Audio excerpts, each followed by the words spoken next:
छत्रपती संभाजीनगर महानगरपालिकेच्या राजकीय वर्तुळात एक सध्या अत्यंत मोठी, अभूतपूर्व आणि खळबळजनक घडामोड समोर आली असून यामुळे संपूर्ण महाराष्ट्राचं राजकारण ढळून निघण्याची शक्यता निर्माण झाली आहे. महापालिकेच्या तब्बल 23 नगरसेवकांना प्रशासनाकडून अपात्रतेच्या नोटिसा बजावण्यात आल्या असून त्यांच्या नगरसेवक पदावर थेट कायदेशीर टांगती तलवार निर्माण झाली आहे. या 23 नगरसेवकांमध्ये सत्ताधारी भारतीय जनता पक्षाच्या 7 आणि मुख्य विरोधी पक्ष असलेल्या ऑल इंडिया मजलिसे इत्तेहादुल म्हणजेच मुस्लिमी म्हणजेच MIMच्या 16 नगरसेवकांचा समावेश आहे. महाराष्ट्र महानगरपालिका अधिनियमांतर्गत झालेल्या या मोठ्या कारवाईमुळे केवळ संबंधित नगरसेवकांचं वैयक्तिक राजकीय भवितव्यच पणाला लागलेलं नाही, तर संपूर्ण छत्रपती संभाजीनगर शहराच्या आणि पर्यायानं राज्याच्या राजकीय समीकरणांना एक मोठी आणि वेगळी दिशा मिळण्याची शक्यता निर्माण झाली आहे. नेमकं हे सगळं राजकारण आहे तरी काय, जाणून घेऊया सविस्तर या विश्लेषणाच्या माध्यमातून. नमस्कार, मी स्वप्नील आणि आपण पाहता त्याचं काय महाराष्ट्र. या प्रकरणाची पार्श्वभूमी पाहिली तर महापालिका निवडणुकीत पराभूत झालेल्या विविध उमेदवारांनी आणि काही सामाजिक कार्यकर्त्यांनी या विद्यमान 23 नगरसेवकांच्या विरोधात कायदेशीर याचिका दाखल केल्या होत्या. प्राथमिक चौकशी अंती प्रशासनानं या तक्रारींची गंभीर दखल घेत नगरसेवकांना कारणं दाखवा नोटीस जारी केल्या. त्याप्रमाणे नोटिसांमागं प्रामुख्यानं 3 अत्यंत महत्त्वाचे कायदेशीर आणि तांत्रिक मुद्दे कारणीभूत ठरले. या 23 नगरसेवकांवर जे आरोप ठेवण्यात आले आहेत त्यामध्ये बेकायदा बांधकाम हा अत्यंत मुख्य मुद्दा आहे. अनेक नगरसेवकांवर आपल्या स्वतःच्या मालकीच्या किंवा व्यावसायिक इमारतींमध्ये महानगरपालिकेच्या पूर्व परवानगीशिवाय किंवा मंजूर नकाशाचे सरळ उल्लंघन करून बेकायदेशीर बांधकाम केल्याचा गंभीर आरोप करण्यात आला आहे. महाराष्ट्र महानगरपालिका कायद्यानुसार कोणत्याही लोकप्रतिनिधीने कोणत्याही प्रकारच्या अनधिकृत बांधकामात थेट किंवा अप्रत्यक्ष सहभाग ठेवल्यास किंवा त्याला खतपाणी घातल्यास त्याचं पद रद्द होऊ शकतं. यासोबतच काही नगरसेवकांनी सार्वजनिक जागांवर, रस्त्यांवर किंवा महापालिकेच्या मालकीच्या मोकळ्या भूखंडांवर अतिक्रमण केल्याच्या तक्रारी देखील प्रशासनाकडे दाखल झाल्या आहेत. लोकप्रतिनिधी म्हणून जनतेच्या आणि शहराच्या मालमत्तेचं रक्षण करणं हे कर्तव्य असताना स्वतःचं अतिक्रमण केल्यामुळं ही कारवाई अत्यंत गंभीर मानली जात आहे. या तांत्रिक मुद्द्यांशिवाय तिसरा आणि सर्वात कडक नियम म्हणजे 2 पेक्षा जास्त अपत्य असणं.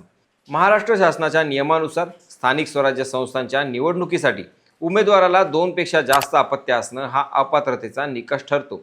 कट ऑफ तारखेत ठरवून दिलेल्या नियमांचं उल्लंघन करून ज्या नगरसेवकांना तिसरं अपत्य झालं आहे किंवा ज्यांनी निवडणूक अर्जात ही माहिती जाणीवपूर्वक लपवली आहे त्यांच्यावर या नियमांतर्गत अपात्रतेची कारवाई प्रस्तावित करण्यात आली आहे.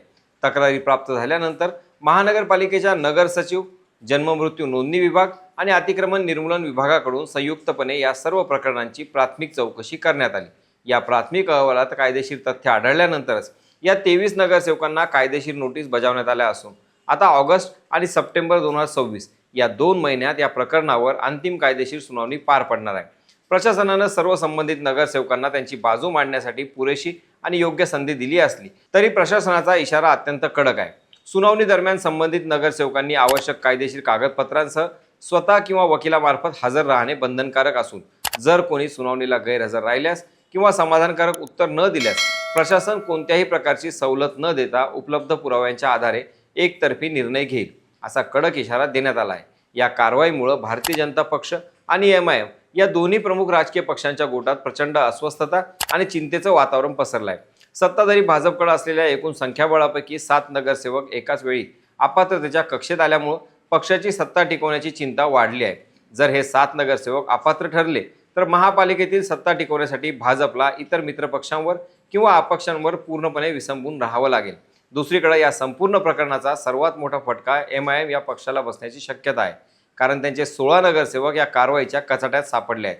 जर 16 नगरसेवक एकाच वेळी अपात्र ठरले तर महापालिकेतील MIMचे मुख्य विरोधी पक्ष असण्याचं स्थान धोक्यात येईल आणि पक्षाचं संख्याबळ कमालीचं घटेल. पक्षाच्या स्थानिक नेतृत्वाला आपल्या नगरसेवकांची पदं वाचवण्यासाठी आता मोठी कायदेशीर लढाई लढावी लागणार आहे.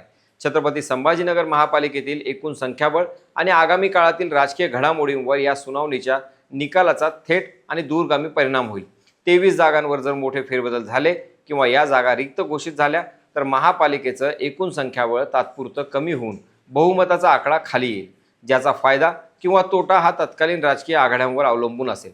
सत्तेचं संतुलन राखण्यासाठी भाजप किंवा MIM या दोन्ही पक्षांना नवीन स्थानिक आघाड्या किंवा अपक्षांची मदत घेण्यासाठी तडजोड करावी लागू शकते, ज्यामुळे शहरात एका नव्या राजकीय समीकरणाचा जन्म होईल. जर हे नगरसेवक कायमचे अपात्र ठरले तर या 23 प्रभागांमध्ये पोटनिवडणुका घ्याव्या लागतील, ज्या सर्वच राजकीय पक्षांसाठी मिनी महानगरपालिका निवडणूक ठरेल. थोडक्यात सांगायचं तर छत्रपती संभाजीनगर महापालिकेचं हे अपात्रता प्रकरण केवळ 23 व्यक्तीपुरतं मर्यादित नसून ते स्थानिक स्वराज्य संस्थांमधील पारदर्शकता आणि कायद्याच्या अंमलबजावणीचं एक मोठं उदाहरण ठरणार आहे. ऑगस्ट आणि सप्टेंबर 2026 मध्ये होणाऱ्या सुनावण्यांवर संपूर्ण महाराष्ट्राच्या राजकीय वर्तुळाचं लक्ष लागून आहे. तुमच्या मते या 23 नगरसेवकांवरची कारवाई पूर्णपणे कायदेशीर आहे की त्यामागे राजकीय डावपेच आहेत? तुमचं मत कमेंटमध्ये नक्की सांगा. बाकी राजकारणाच्या आखाड्यात आपली नजर कायम असणारच आहे. तेव्हा कुठेही जाऊ नका, पाहत राहा, सबस्क्राईब करा. त्याचं काय महाराष्ट्र.